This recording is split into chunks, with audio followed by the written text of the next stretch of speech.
Gulf நியூஸின் தமிழினுடைய செய்திகளில் ஈரானின் இராஜதந்திர மூளை சிதறடிக்கப்பட்டது. அலி லாரிஜானியின் மரணத்தை அதிகாரபூர்வமாக உறுதி செய்தது தெஹ்ரான். ஈரானின் அதி உயர் தேசிய பாதுகாப்பு சபையின் செயலாளரும் ஈரானிய இராஜதந்திரத்தின் பிதா மகனுமாகிய அலி லாரிஜானி இஸ்ரேலிய தாக்குதலில் கொல்லப்பட்ட செய்தியை ஈரான் அரசாங்கம் உத்தியோகபூர்வமாக உறுதி செய்துள்ளது. ஈரானின் அரசு செய்தி நிறுவனமான மெஹர் வெளியிட்டுள்ள அறிக்கையில் இந்த தகவல் உறுதிப்படுத்தப்பட்டுள்ளது. கடந்த வெள்ளிக்கிழமை அன்று தெஹ்ரானில் நடைபெற்ற அல் குதுஸ் தின பேரணியில் மக்களுடன் மக்களாக வீதியில் இறங்கி நடந்து அமெரிக்காவுக்கும் இஸ்ரேலுக்கும் சவால் விடுத்தவர் லாரிஜானி.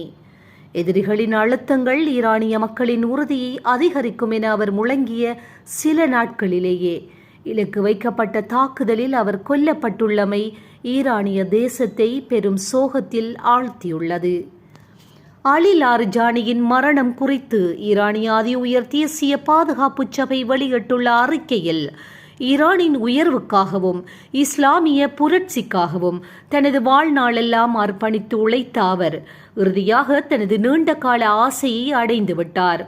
சத்தியத்தின் அழைப்பை ஏற்று தேச சேவை களத்தில் மாவீரன் என்ற அந்த புனிதமான அந்தஸ்தை அவர் பெருமையுடன் அடைந்து விட்டார் என மிகவும் உருக்கமாக தெரிவிக்கப்பட்டுள்ளது.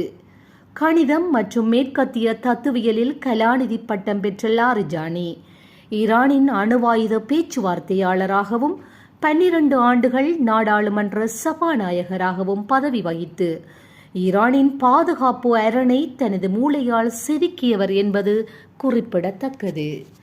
இதுபோன்ற செய்திகளை உடனுக்குடன் துல்லியமாக நீங்கள் அறிந்து கொள்ள கல்ஃப் நியூஸின் தமிழினை சப்ஸ்கிரைப் செய்வதனூடாக அறிந்து கொள்ள முடியும்.